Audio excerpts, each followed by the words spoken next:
Hello and welcome, friends, to the Bradford National Bank podcast studio here in beautiful downtown Highland, Illinois.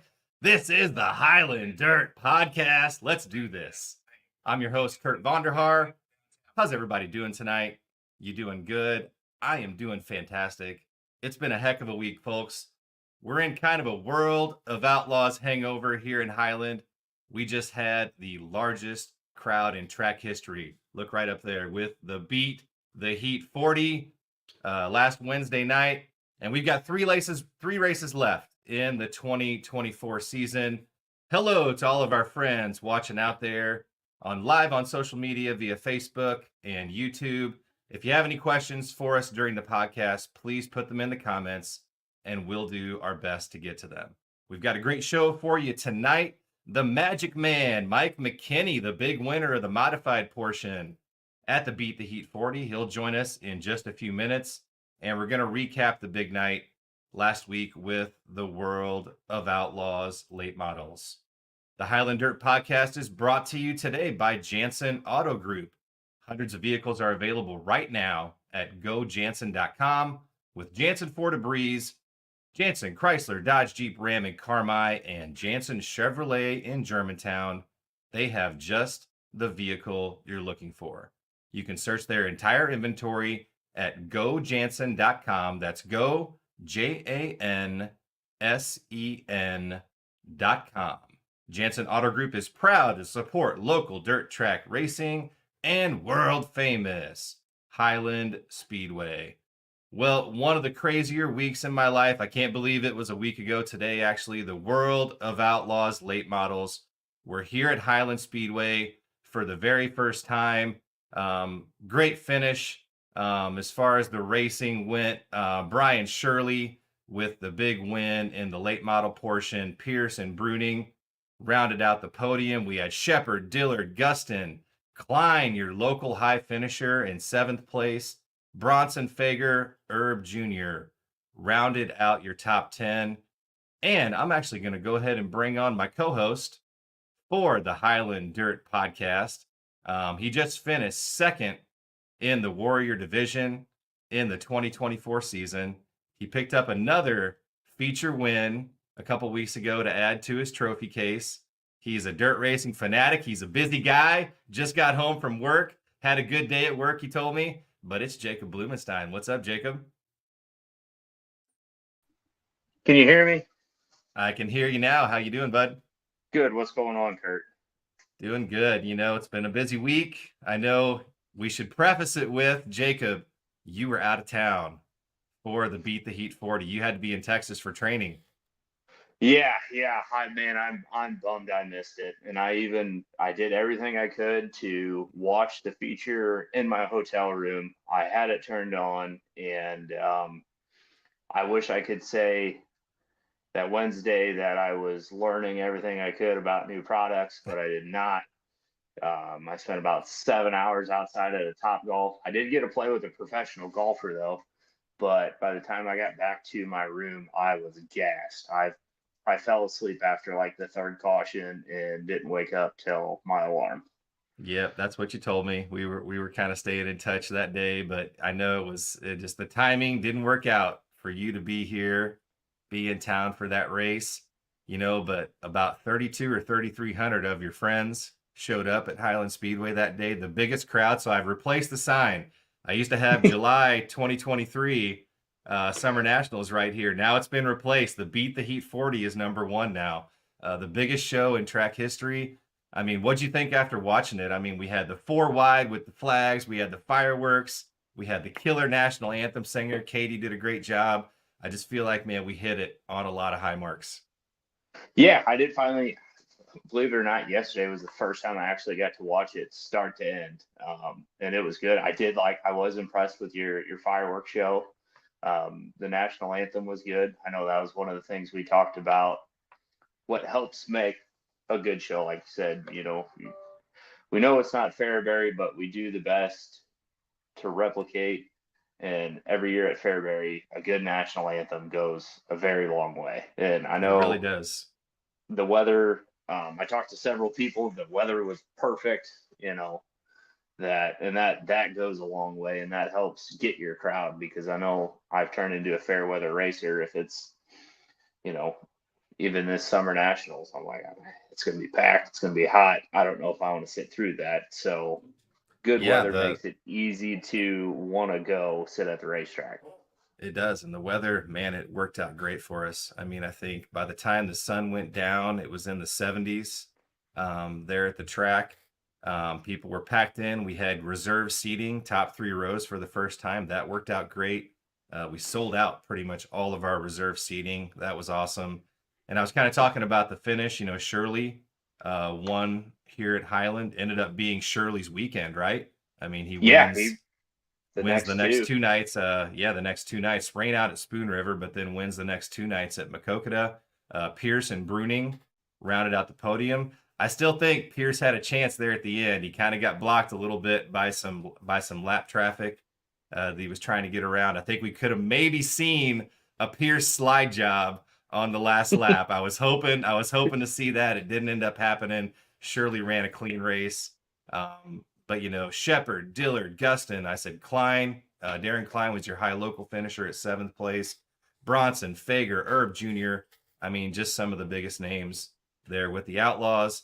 Probably, from what I heard, one of the best racing surfaces we've had at Highland in a really long time. Yeah, I heard that from several people, and even from non-racers. I mean, Kurt, me and you sit up in the stands a lot, and you can tell a good racetrack from a bad racetrack, and you can just see it. And I had several fans who were like, "Man, the track looked just smooth." Yeah. And smooth racetracks make good racing. I know we talked that it wasn't the spectacular finish you wanted, but Right. I know early on when I watched Gustin blast in the top, Fager, I watched Darren Klein's YouTube stuff. Last 10 laps, Fager was about one of the only ones I could see running the top, because when Darren got out of the car, he's like, "Who hit me in the back?" And it's like, "Well, that was Fager." He's like, "Oh, okay. He must have been up top then." And yeah, Gustin, I think, was the hard charger. I can't remember how many he was up in the feature, but I think he won the hard charger. But yeah, it was a great race. We could have asked for a great finish, but other than a great finish, we had cars fanned out all over the racetrack. Nobody left Highland with damage, really, because of the smooth racetrack. I think one car got pushed off. We didn't even have a tow the entire night between late models and modifieds. That was pretty neat. And then in the modifieds, yeah, McKinney wins for the second time at Highland after winning Summer Nationals. Kenny Wallace second, Michael Long third. 3 of your best modifieds right there. And then Canoyer, Salter, Ben Harmon. You know who Ben Harmon is in the modified? That was a name I wasn't familiar with. Never heard of him. Yep. Owen Steinkenny, Moak, Reddig, and Austin Seats rounded out your top 10. We had a lot of good modifieds, 23 modifieds. Really good class of modifieds there from top to bottom. So yeah, the modifieds put on a great show too. Yeah, and that's where I feel bad I didn't get a chance to watch the modifieds. But like you said, you just rounded off your top 5 with those top 5 guys there. You know it's going to be a good race. Yep, and we didn't get to see Harrison in a modified. Harrison was running up in the top 5 in the late models, and then got together with Herb Jr. It was a racing deal, Mike said, and ended up with a flat tire, and that took Mike out. But Mike was coming up, I think, in the late models, so that would have been neat to see. But I tell you what, let's not keep our guests waiting any longer, Jacob. We just talked about him. He's the winner of the modified portion of the World of Outlaws late model show last week. He's won twice now at Highland, has the track record at Highland, running top 5 national points, Summit Nationals modified champ. I mean, the list goes on. He's having a great year. It's the Magic Man, Mike McKinney. What's up, Mike? How's it going, guys? Thanks for having me on. Yeah, great to have you. I see a big trophy there behind you. What's that? Yeah, that's the Beat the Heat 40 right there. We're kind of planning on going to that race, and I think you guys posted the pictures of the trophies there like a day or two before, and did not care what the race paid to win anymore. All I wanted was that trophy. So I'm not a big trophy guy unless they're cool ones like that. So that's one we're gonna have for a long time here. That's awesome. Well, congratulations on the big win 1 week ago here with the World of Outlaws late models. You won the 2000 modified portion. It was almost like a carbon copy of your Summer Nationals win here. You know, you were kind of tailing Kenny Wallace in second place. You passed him probably midway through the feature and then held him off for the win. But tell us about the track. What do you remember from the race? Yeah, no, we're really happy with that one. Glad we went. Wednesday night, World Outlaws, and 2,000 win for mods. I think you guys copied the Mars racing payout there, which is the best payout in the country right now for UMP modifieds. So it's really hard to pass that up. And the night went really well. Qualified quick time, ran second in our heat race, and we're a little bit off. And kind of after that heat race, we weren't as confident as we would be normally, and kind of threw some things at it there for kind of predicting the track conditions there, and we're really good. So typically struggle in those real slick conditions. The track was awesome all night. I mean, it's hands down one of the best racetracks I've been on this year. Didn't have a single hole or ripple in it. It was black slick top to bottom, and threw some things at it there. Just weren't too confident we were going to win. So we're like, screw it, let's throw the kitchen sink of this thing and see what happens. And was either going to win the race or probably pull off within the first 5 laps. And it worked out. So, I was super happy with that one. Awesome to do it in front of the biggest crowd in Highland history, like you said. So we've really enjoyed our trips down there this year, and it's been going well. Yeah, that's great. Well, let's get to know, Mike McKinney a little bit more about you. You're from Plainfield, Illinois, right? So tell us a little bit about where that's at in Illinois, what that's close to. Yeah, I'm right by Joliet. I'm 45 minutes southwest of Chicago. So it's a 4-hour trek down to Highland. So I drive south to get everywhere. So I'm about 15 minutes from where the NASCAR track still sits. They don't race there anymore. So right outside of Chicago here. And how big of a place is Plainfield? It's big. Yeah, we got 4 or 5 high schools. Okay. It's big. Yeah. So I'm right outside of the big city. So right by Joliet and Naperville, and there's a lot of big towns up here. Okay. So you're 31 years old, is that right? Yep. I'm older than I look. So people still think I'm 20. I get people come up and ask me all the time how old I am, and they still want me to say like I'm 18, and they get all disappointed when I say I'm 30. So I'll appreciate it one day. How long have you been racing? Since I was 16. Okay. And how did you get your start in racing? Just growing up watching Dad. I was born in California. My dad raced street stocks out there, and moved to Indianapolis and watched him race like a street stock and a sportsman car out there. Then ended up here outside of Chicago when I was about in 4th or 5th grade. So just grew up watching my dad. Kind of as I got older, he was looking to get out of it, and didn't grow up racing go-karts or any of that stuff. He won his very first race in 2010. Never won a race his whole career, and won his very first race at LaSalle Speedway in 2010. And the next week said he did what he wanted to do. He won a race and put me in it. So 2010, I started when I was 16 and ran the UMP Street Stock class for 3 years, and won the national title in 2012, and have been in a modified since 2013.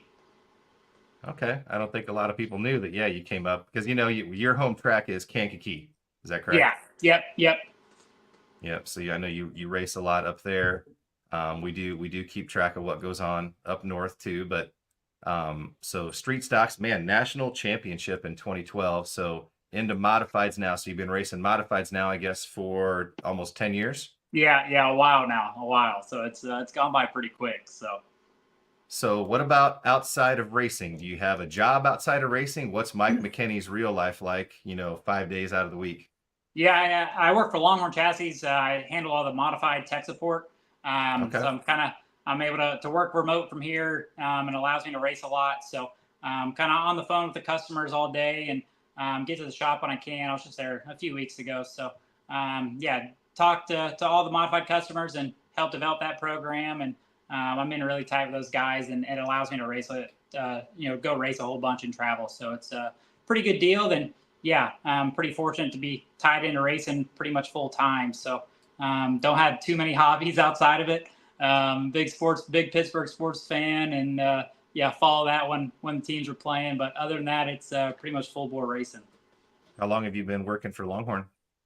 Just past couple of years here. So ran a prior chassis brand, coming up, and got with those guys in 2020 or 21, one of the 2 years, and started working from now the last year. So it's been a really good deal, and Working with Steve Arpin and Kevin Remley, Matt Langston, and those guys has been really good, for them and for me. So it's been a great relationship, and honor to be a part of their program. Yeah, well, now it makes sense. I know a couple of modified guys down here with Longhorns that said they've been talking to you, so now that makes sense. That Yeah. didn't make that connection. Did you play, like, growing up? Did you play any other sports growing up or anything? I played travel hockey for 12 years, so played Okay. a little bit of everything, but hockey was my thing. I started skating when I was like 3, so kind of went all over the country playing travel hockey. Played it up until high school, then played high school hockey, and it kind of got a little political and kind of lost interest, and was at the point where I had to choose between hockey and racing, and wanted to give racing a shot, and miss hockey. I haven't skated in a long time, but I think the racing deals worked out. So were you an enforcer? What position did you play in hockey? I bounced back and forth between wing and center.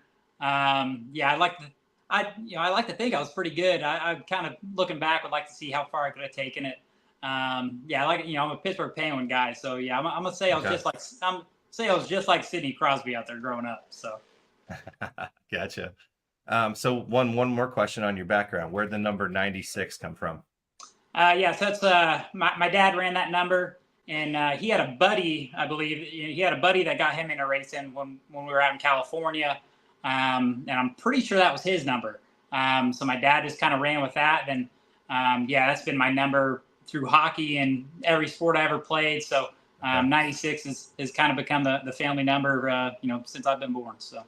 Yeah, gotcha. Well, I've kind of hogged the first part of it. I know Jacob's got some questions too. Go ahead, Jake. Yeah, so Mike, I'd say over the last few years, you've raced more or just as much as anybody else. So when you're racing like Summer National 3-4 times a week, what's like the daily schedule look like? Wake up, get to the track, and you guys do much of the work after the races, or you just wake up the next morning and do it?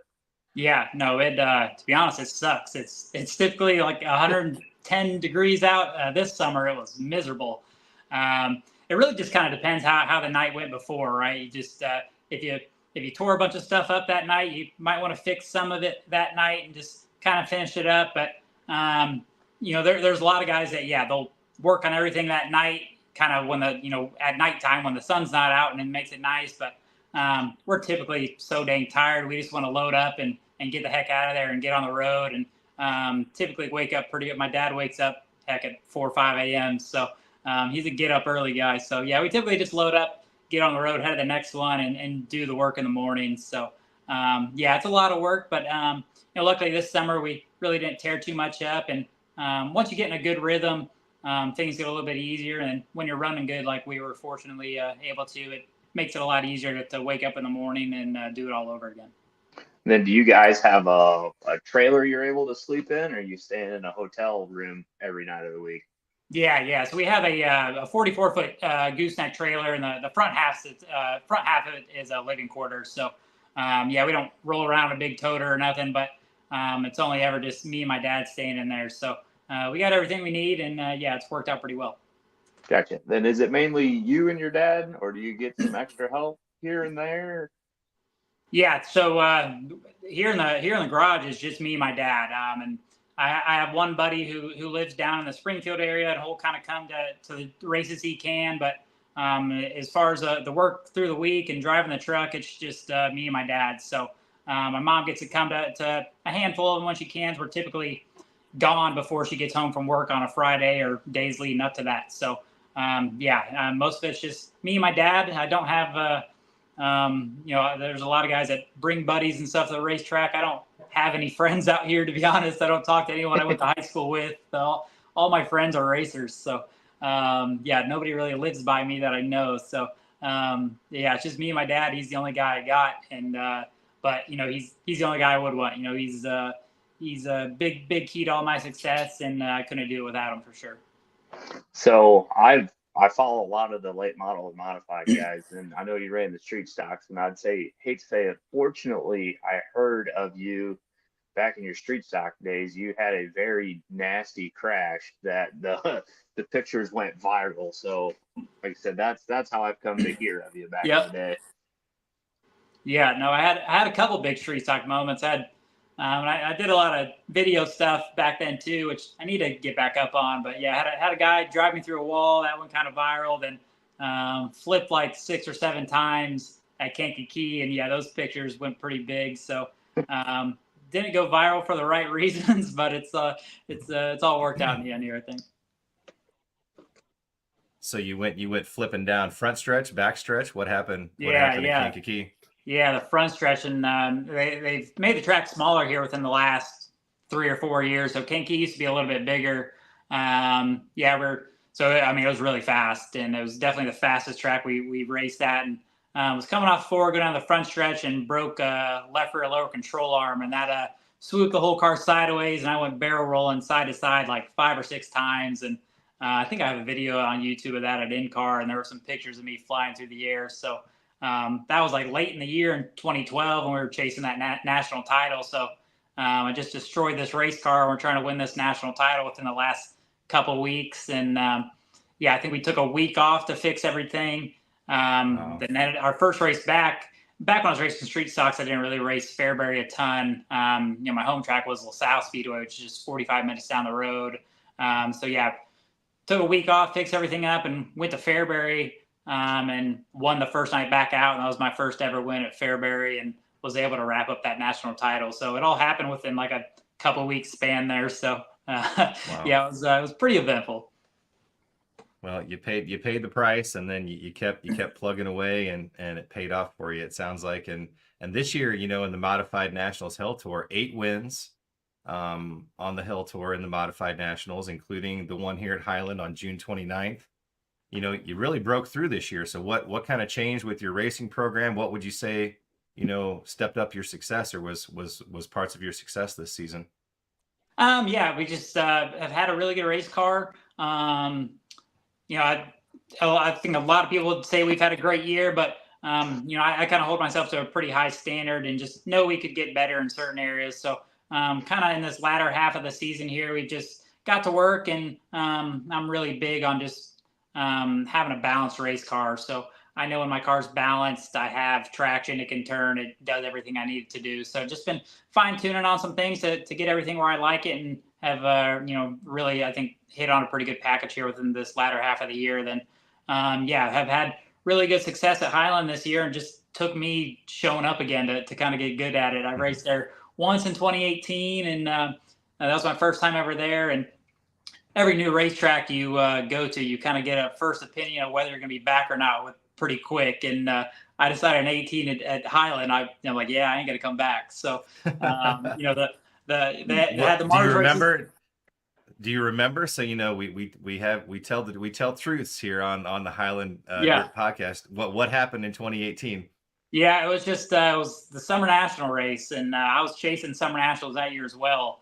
I just remember the track was super rough, and I think I just sucked and wasn't any good. And you're like, yep, crossing that one off, never coming back. So the Mars races were on the schedule this year, and they were earlier in the year, so there really wasn't anywhere else to go. It's like, man, let's get you. At some point, you always give those places another shot, right? So like, man, let's give it another shot. And went down there for the first Mars race, and I think that was second out of the 41. There were 41 mods there that night. It was a big mod show.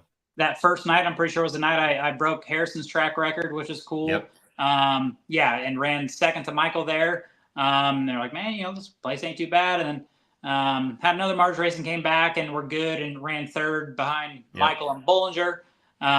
You guys have done a really great job with that place, and have really turned it around.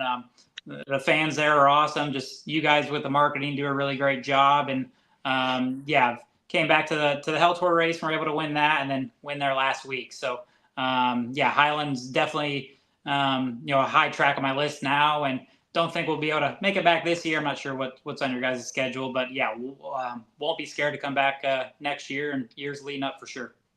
Yep. No, the schedule is winding down as far as the stock car stuff. We've got a big open wheel show coming up in September. But yeah, you're the track record holder here now. I mean, two big wins in a row, a couple of big checks. So yeah, I think it's setting up for a good 2025 down this way. I know it's a 4-hour trek. Yeah. So we'll we'll try and we'll save you a parking spot, whatever we have to do to get the Magic Man down here. No, But I'm a big Highland guy now, so we'll be back. how many wins are you at now on the year? Let's see. We won there Wednesday and then won at Fairbury Saturday. I think we're at 14 or 15, somewhere in that area. Okay. So yeah, I had you have 13 on the UMP site, but yeah, the Wednesday race and the last weekend wasn't. Yeah. So 15. I was gonna guess. Yeah. Okay. Well, I know is winning a national points, is that important to you?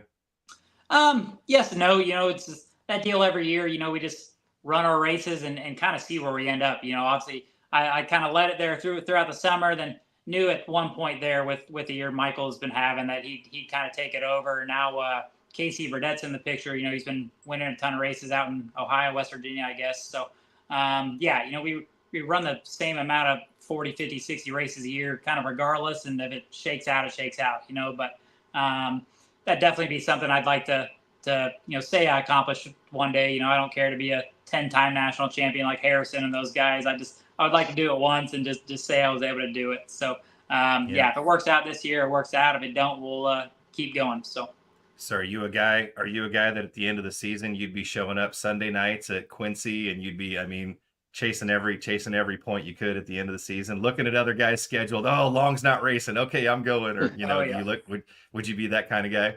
Oh yeah, no, it gets stressful. I've been in this position a couple of times. I've ran second twice, I think second or 3 times now. I think it's 3 times. Yeah, I ran second to Harrison, Nick, and Nicely, I'm pretty sure. So okay. Yeah, I've been in that position. I've been able to be the 20 win guy, a handful of years, but hell, to win that thing, you got to be in the 30 win category, and just doing it out here is super tough. We race with the toughest if you want to race UMP modifieds, you better show up to Illinois, because it's as tough as it gets. So obviously Michael's had a really good year, and I've ran second to him a lot. And obviously Casey Burdett's having a good year out east. So it's definitely gets stressful. Then even the summer national deal, nobody realized for that they only took your best 12 nights. So it looked like the leader had a massive lead, but he really just had a bunch more races than I did. And we were sitting in their trailer trying to calculate the throwout nights before UMP even did it all. So you getting that crunch time of where you got to figure it out and kind of predict where everything's going to stack up. Start doing the math, getting your spreadsheets out, right? Yep, exactly. So talking about Jake. Winning races, let's go back a couple of years, and I was at this race. What was it like winning the PDC in 2022? Yeah, that was awesome. It's I've won some bigger money amount races, but that was probably the most special race I've won. Being able to do it in the way we did it, beating Hoffman there at the line. Him and I have had a lot of really good battles over the years, and that race is cool. We race before the super race, right? So all the fans are still there, and heck, I feel like I still go back and watch that race on Dirt Vision like once a month. And it was a really good race. And I just, if you watch that video, the Dirt Vision camera actually pans to the fans on the backstretch, and they're standing up cheering when I'm passing them on the top and stuff. And just when I got out and won that race, the crowd reaction I got was really special. And they all made me feel like I won the freaking late model race. So that one. Hope.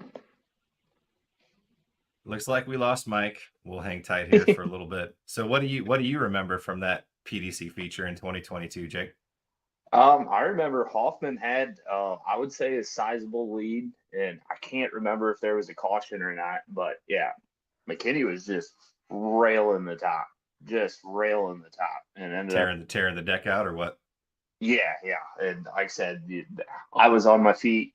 I don't know quite the details. I do like to indulge in some adult drinks when I'm at Fairbury. So I could tell you a little bit about last year, 2 years ago. I don't remember, but I just remember he was railing the top. Yep. So Mike, we got you back, and Jacob was saying when he was there that he remembered you were tearing the deck out, running the top side, trying to catch Nick, and so that was Nick's dominant year too, right? I mean, when he was winning everything.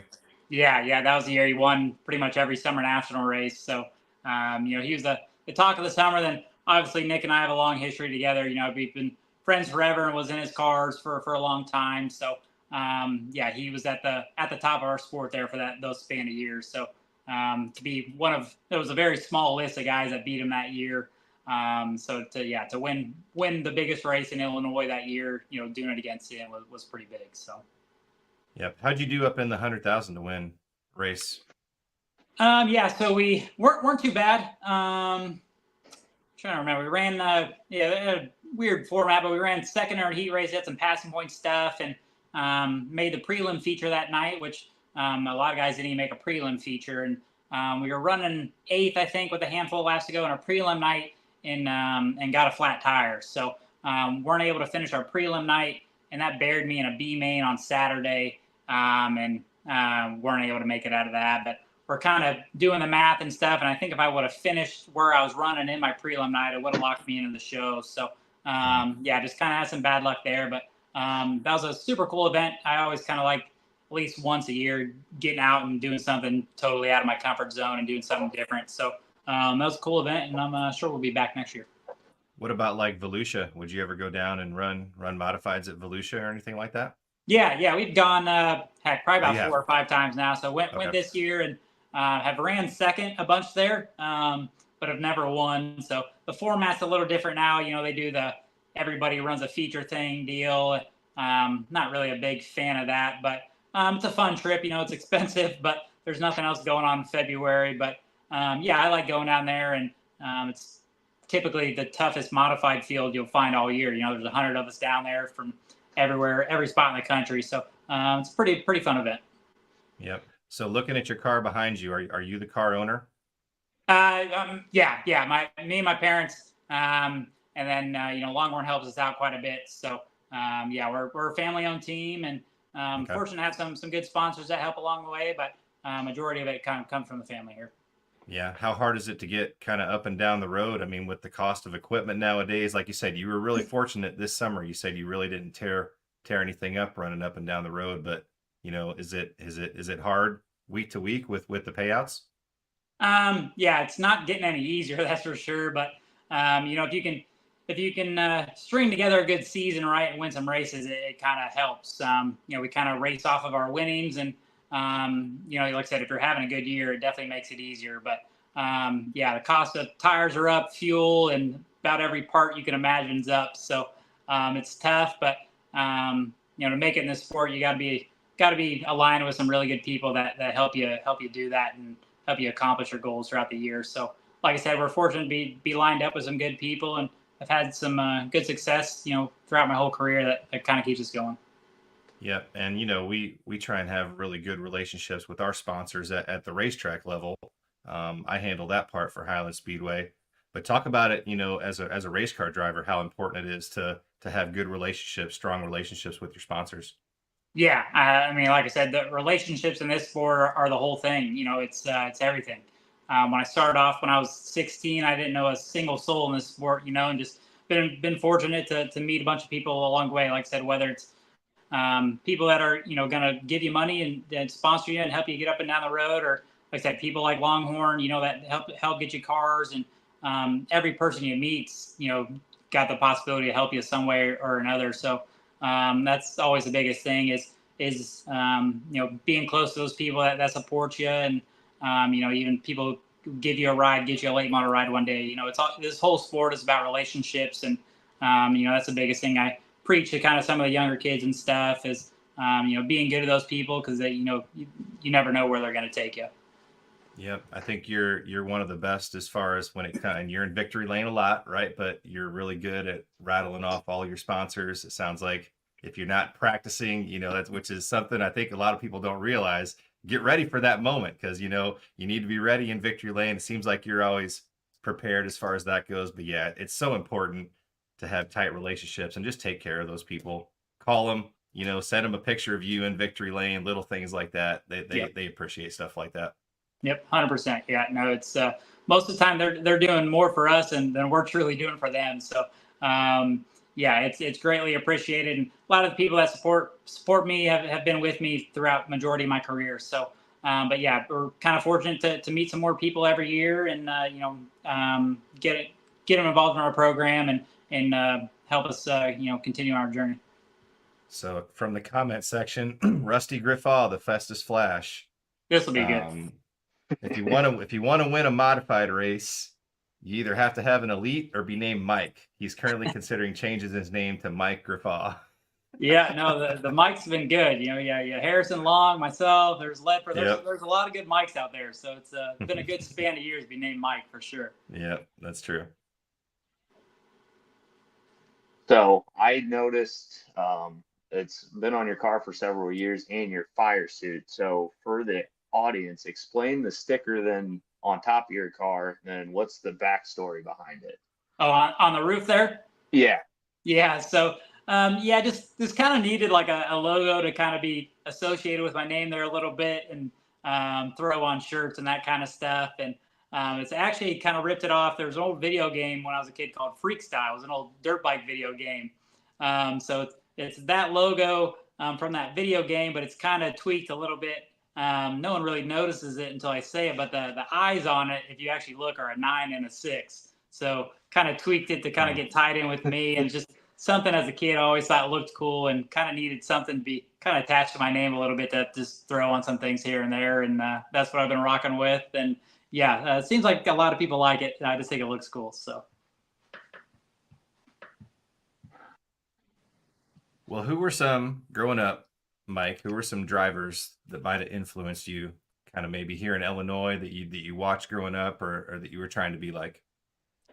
Yeah, probably honestly just the typical answers you kind of get from everybody, right? Just you always grew up watching those summer national guys of Shannon Babb, Jason Fagers, Ryan Unziger, those kind of guys. Those were the guys we grew up watching every summer. Those were the cream of the crop and late models here in Illinois. Randy Cordy. I think we definitely all grew up watching those guys every week, beating up and down the road and put on great shows. And I've been fortunate now to become friends with a lot of those guys, and have a ton of respect for them and hold them in high regard for sure. Do you have any kind of drivers in Illinois or modified drivers that you're close to that you kind of bounce ideas off of, that you're, talk to on a regular basis? Yeah, really just, all the Longhorn customers, I've got to know a lot more of those guys all over the country here within the last few years. So, they come to me for a lot of ideas, but I get to bounce some stuff off of them as well. So obviously I'm in talks with the Longhorn guys every day. So I talk to a lot of the Longhorn guys, and there's some guys here that you'll still BS with, but we keep a pretty close circle, that's for sure. Yeah, no, I bet there's some interesting equipment, things like that. You're probably right on the cutting edge of things, and I think that kind of leads into the next question Jacob was going to ask. Yeah, so you kind of answered. I didn't know you worked for Longhorn, so that makes sense. But what else do you kind of run on the car?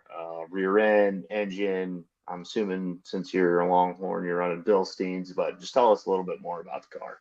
Yeah, we run a spec racing engine. He's out of Southern Indiana.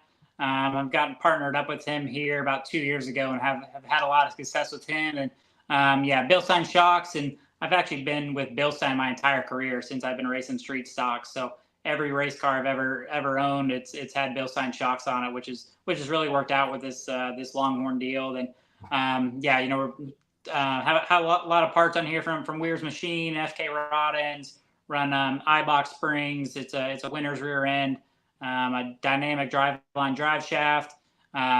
Total Power builds our batteries and cables and stuff. So we're partnering up with a lot of really good people that help make this thing go fast. And any intentions of ever jumping up to a late model, or are you pretty happy with the modified stuff? No, I mean that's the goal for sure. If we were loaded with money, I would have been super late model racing 5-10 years ago. So had a ride for a guy a couple years ago, just didn't really pan out. Then I drove Frank Heckenast's car a couple times, and for me to go super late model racing, it just I'd have to land a ride with one of the teams and drive for somebody. Just being a family-owned team, we just really can't afford the cost to go super late model racing and do it the way I want to do it. Even a race local nowadays, you got to have a car that's capable of winning a national, Lucas Oil World Outlaw race. So we're able to afford to have top of the line modified stuff and have success doing that. So as far as the family owned stuff, unless we hit the lottery, the modifieds as far as I'll ever go. And but I have a lot of fun doing it, So if been working on trying to get an opportunity to go super late model racing for a long time. I feel like I can do it. It's just you never know until you get that opportunity. So would just love to get the right opportunity to go see if I can do it or not. And if I end up mod racing, the rest of my life, it'll be okay. Speaking of cost, the cost of everything's up. But what do you think in the dirt world that could help reduce cost a little bit? Yeah, I don't know. The biggest thing is I don't think you truly have to spend as much as people think. We did it on a budget and still do. We do it on a budget for a long time. I run my tires as long as I physically can. My dad's pretty damn cheap, so we milk things out for a long time. And you don't have to. I've proved throughout my whole career, you don't have to have the $40,000 motor, new tires on it every night, the latest and greatest stuff. Even on this car today, we still build a lot of our own parts. So I think the biggest problem is just the conception that people thinking you have to spend the money. That doesn't mean it's cheap, but like I said, you don't have to go buy the brand new Mullins motor or whatever it is to compete. A lot of this stuff is just the will to do it and a lot of hard work. Obviously, could it be cheaper in areas? Yes. Paying $200 for a tire and motors. Even if you're not spending $40,000 on a motor, it's still a big chunk of change, right? But like I said, there's ways to do it for sure without going broke. Well, you said you guys might fabricate some of your own parts. Are you and your dad pretty good welders? What's kind of your specialty? Does your dad have a specialty, like as far as what you guys are good at working on the car? Yeah, so I'm just good at driving and then working on the thing.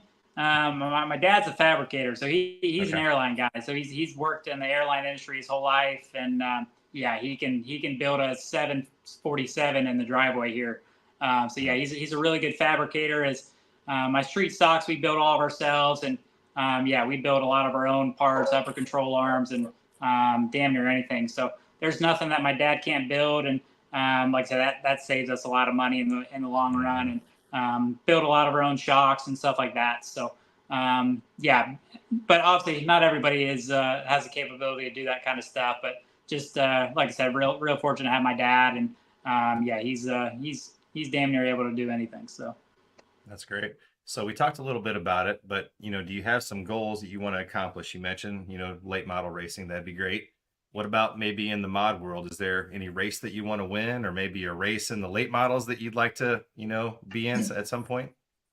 Yeah, it's I don't know, it might sound weird. I'm not really like a big goal guy, to be honest. I just I kind of go day by day, and in the racing thing, I just want to win the next one. Been fortunate enough to win a lot of the races I have wanted to win. That PDC the other year was a big one. We had the 10,000 win at Fairbury in 21. I've always wanted to win that. We're able to do that.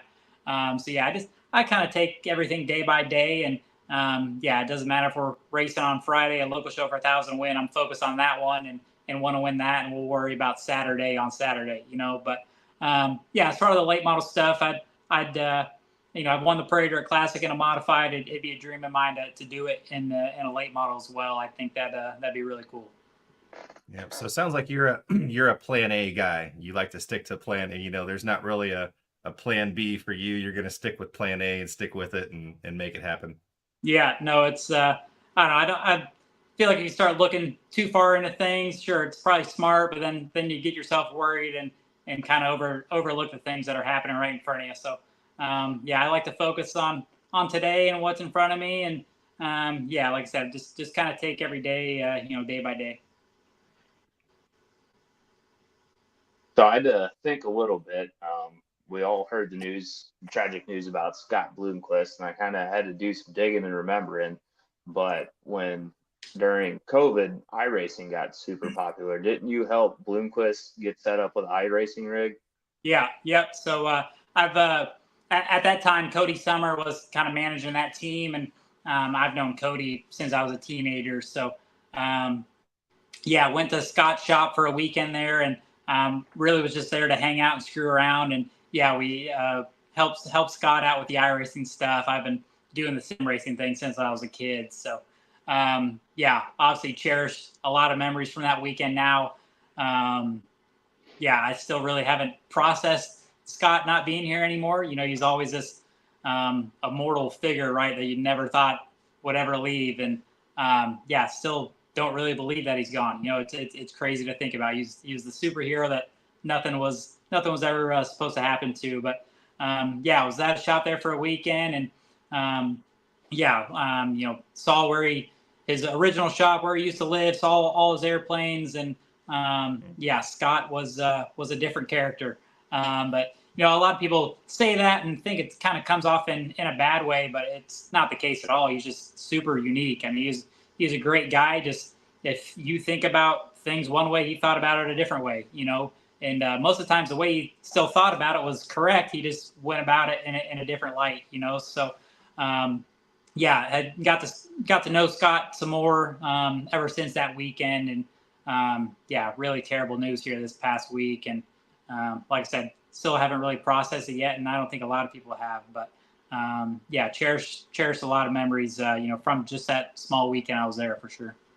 So do you have a good Bloomquist story? Because everyone seems to be having on Facebook and Twitter. Yeah, everyone seems to have good stories about him. Yeah, so he told me the alien story in person, which you can hear him say it like on a podcast or whatever. But when he's telling you it in person, I mean it's some different level shit. And then I remember one of the biggest things too. Scott kind of knew who I was, but didn't really know me when I showed up. And one of the first things he did, he was a big horoscope guy. He pulled out this book of horoscopes. I mean, this big, like it was massive. And he kind of said he judged everybody off of kind of what your horoscope was, and read mine off. There was certain, I know nothing about this stuff, but there's certain stuff in these horoscopes that he kind of looked for in a person. And I remember he looked me up and kind of found some traits or whatever that he liked. So he knew from that point, he read this and knew I was okay. So to kind of have Scott's approval, what was cool. But during the world, I went to World 121. I think the same year Hoffman was running for him, and just went down there to hang out. And I'm not a good race fan. I got to be doing something. So helped Hoffman and Scott out. And, I ended up mounting a tire that was going to go on Scott's car. And I've mounted tires a billion times. Like, it's not that big of a deal, right? But at that time, that was the longest tire I've ever mounted because I knew it was for Scott Bloomquist. So I'm like, man, if I screw this thing up and it falls off this wheel, this guy's going to kill me, right? Like, it's Scott. And luckily, tires all stayed on. I think he ended up blowing a motor that night. But, yeah, there's stories of Scott that people have that I don't even think they're ever all going to be told. There's so many of them. So, like I said, still haven't processed it. And heck, I'm sure a lot of people haven't yet. So it's a sad deal for sure. Pretty neat that you have those memories though that you can hang on to. That you got some time with the legend. He won the very first Summer Nationals late model race ever at Highland Speedway. Okay, awesome. In 1990s, there's a picture of young Bloomquist with the flowing hair on the front stretch. It's pretty neat. And he was in town.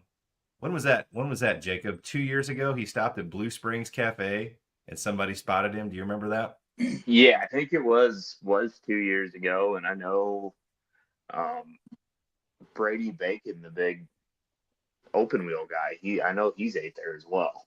Yeah, there's a restaurant, Mike, right on the interstate, Blue Springs Cafe, that for whatever reason it has a lot of billboards. People stop there. It's kind of a destination on the interstate. But yeah, Bloomquist was there. Somebody got a picture with him. I think he does trailer work over at Shantz or something like that. Somebody said, Yeah. But yeah, some ties with Bloomquist over here at Highland too. But sad news, but a lot of really good memories. But getting back to your racing, Mike, is there anything like physically or mentally you do to kind of prepare for racing? The biggest thing, I just try not to talk to anybody. Okay. Yeah, I just kind of like to be. That's why you're always hard to find. Then you're always like before the race, you'll never see Mike. He's always hiding out. I kind of just like to be alone and kind of be with my thoughts and kind of get. I'll remember that. I'll remember that next time you're in Highland. I won't come bug you before. No. If you find me, it's good. But I just kind of like to be by myself and just don't want to really be distracted by too much and head down. Yeah.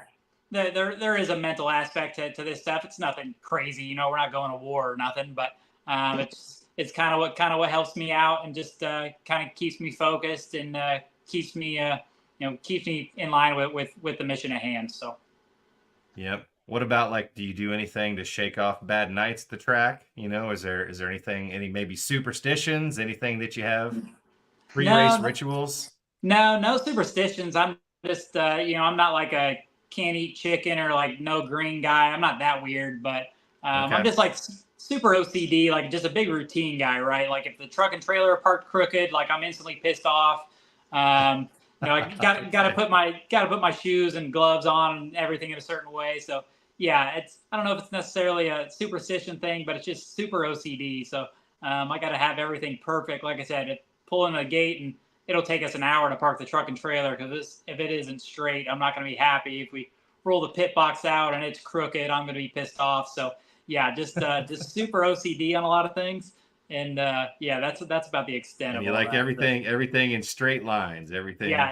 and the Highland pit area is not the best for that. I mean, if you get there, you got to get.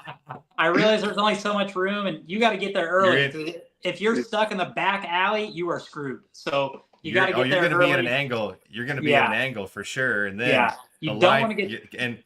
and those lines they put down, if we don't park people, which we usually park people for the big shows, we definitely did for Outlaws show, but Yeah. yeah, if we don't park people, they're going to be across those. Oh, that would drive you nuts. Yeah, yeah. You don't want to get stuck in that back alley at Highland. I mean, that's like ground zero back there. So you got to get there early and get a nice straight spot. Yeah, the Highland pit area stresses me out. I realize you guys only got so much room, but it's not my favorite. So Well, maybe you've never been in overflow pits on the no, I didn't south even know that side, was I a don't thing think. until like the other week. Yeah, it's actually pretty nice over there. It's all Really? grass. That's where our camping is. And once people go over there once, Kenny Wallace started to request it, but we have to put extra staff over on that end if we're going to open Sure. it up. So one week Wallace wanted it a couple years ago. We're like, no, we can't do it. And Really? but it's nice. It's shaded. There's trees and Really? shade over there. Yeah. I don't even know Yeah, how the hell so to get back there. Like I barely know how to get into the main entrance. Going down the hill into the houses there. Yeah, I have no idea how to get back there. So. I'm sure when some of those haulers, I mean, we put up signs every time, so hopefully that helps. But yeah, we had some of those big SNS haulers pulling in for Outlaw show, and I'm sure they're thinking. And 2 years ago, Tomas Hunziger, do you remember Jacob? He made that wrong turn back there coming into the pits and ended up on that. There's a side road that comes onto that road going down the hill, and he Oh. somehow got on that side road and tried to make the turn down the hill and got hung up, and we had to get a wrecker out. And yeah, poor Tomas, he was having a bad time, and then he flipped his car, I think, in the Yeah. future. Yeah, he's got a pretty big rig too, so that's impressive. Yeah, he does. But no, we get him down in there. We can pack about 70 or 80 probably haulers down in the main pits. But yeah, on those Outlaws show, and we did the pit setup a little different. Did you like that with kind of the open pit setup? We just had them parked on either side. Yeah, no, I For thought the that. Outlaw show. Yeah, that was better for sure. I was still stuck in the back alley, so it didn't really help me much, but it made it a lot cleaner shot to get to the racetrack. So yeah, I thought that was a good setup for sure, and yeah, it definitely worked out that week. Yeah. Well, Jacob, we're getting pretty close to that magic time. Do you have any kind of last minute questions for Mike? Yeah. So, who's three guys we should keep our eye out for next year? They could be under the radar, or someone you expect to stay on a hot streak. Yeah, guys who are probably going to stay on the hot streak probably be Michael Long. He's had a really good couple of years here. And yeah, I'm trying to think of some. It sucks now. Yeah, he asked me to think of the up and comer guy. I feel like a lot of people used to say me, and now I'm kind of the old guy now. And more often than not, I'm one of the older guys that we race against. So yeah, there's a lot of good young kids out there. In the Fairbury area, we race with Michael Ledford, Austin Friedman, some young kids like that. And there's so many young kids now. I can't even remember all their names, to be honest. But yeah, the modifieds are in a pretty good spot. We got a lot of good, more veteran guys and a lot of good young kids that are coming up, and I think will be in the sport for a long time. So I feel like we always provide a really good race everywhere we go, and yeah, with the talent level, I think we're in a pretty good spot. Let's maybe end with some rapid fire questions, Mike. I'm going to give you this or that, so you pick one or the other. All right. All right. All right. Busch Light or Miller Light? Neither. I'm not a beer guy. Oh, so that's why when I throw you the beers in Victory Lane, it's kind of I So, drink like I'll drink it right there. So, but yeah, I'll go Busch Light on that one, I guess. But yeah, all I'm not a right. big beer guy. So Maybe we need to get you what kind of soda do you like? What's your drink of choice? Well, next, we'll be prepared next time with the big race. yeah, I'll just bring me like a Tito's and a lemonade. That'll work. We'll see what we can do. Dogs or cats? Dogs. World of Outlaws or Lucas Oil late models? Outlaws. All right. Milwaukee or DeWalt? DeWalt. Ripping the wall down or catfishing the bottom? I think I know the answer here. See, yeah, obviously it's ripping the wall, right? But it's like the dream of mine to be good enough to where I don't have to rip the wall. So that's like you only have to run the fence because you're not good enough to like just roll through the middle. So yeah, but most of my career will go ripping the fence. Hammer down or dry slick? Dry slick. Early bird or night owl? I think we might know the answer to this. Night owl. Scott schedule for Okay. sure. Pancakes or waffles? Waffles. Call or text? Text. All right. Chevy or Ford? Ford trucks, Chevy cars. All right. Boating or camping? Have done neither, but we'll go camping. All right. Bull ring or half mile? Bull ring. That's what I've grown up on, and that's what I'm good at. But I honestly really like when we do get the opportunity to go to some bigger, half mile stuff. I've obviously living in Illinois have limited opportunities to go do that, but whenever we do get to those places, I really do enjoy them. Eldora or Fairbury? That's tough. Not being specific, we're just in general. We'll go Eldora. All right. I think you got Casey, last one. Casey's or Circle K? Casey's. We have no Circle K's out here, so got to go. Okay. Big breakfast pizza. Right. Okay, gotcha. Well, Mike, thanks a lot for playing along, being a good sport. Really appreciate having you on the Highland Dirt podcast tonight. You've had a good year, like you said. A second, a third, then 2 wins here at Highland. Can't wait to have you back next year. But I want to give you a minute to plug your sponsors and the people that help your racing program. Yeah, no, thanks for having me on. I've really enjoyed our trips down to Highland this year, and like I said earlier, you guys have really turned that place around and made an impression on us, and got us to come back next year and in the future for sure. So just can't thank everybody behind me: Longhorn Chassis, Blumenstein Shocks, CR Towing Recovery, Superior Systems and Supply, Peltoy Plumbing, New Solutions Ag, Express Power Sports, Victory Fuel. We have a Race Ranch. All my shirts and stuff are taken care of on the Race Ranch website. So have a long list of product support that support us, and everybody who's tuned in tonight, and everybody at the staff of the Highland Speedway. You guys are all doing a great job, and we'll see you next year. Well, appreciate it. Where are you headed to next? What's the next race for Mike McKinney? Yeah, just local stuff this weekend. We'll head to Kankakee on Friday. We have double features there this Friday. We got rained out last week, so get to make up one of those and then have the normal show. Then probably just Fairbury or Spoon River on Saturday. Then leading into next week, have a big Mars weekend there at Farmer City, Fairbury, and Spoon. So year's kind of coming down to an end here pretty quick. It's gone. We've ran a ton of races, but it's gone really fast. And yeah, fortunate enough have a really good year, and just hoping to finish it off strong here in this last month or two of racing. Pick up a few wins, replace a few of those bad finishes, right? That'll be good for you. But Mike, thanks for joining us. Can't wait to see you in 2025. And good luck for the rest of the season. Okay. Yeah. Thanks, guys. Appreciate it. Thanks, Mike. Well, that was the Magic Man, Mike McKinney, Jacob, driver of the 96M Modified, one of the best in the business right now, right?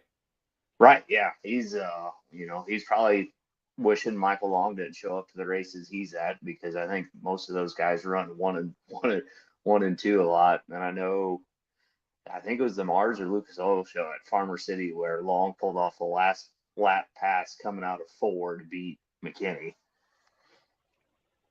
Well, we've been lucky. We've had pretty much the best modified drivers on our podcast this year. We've had the 3 Mikes: Mike Harrison, Michael Long, Mike McKinney.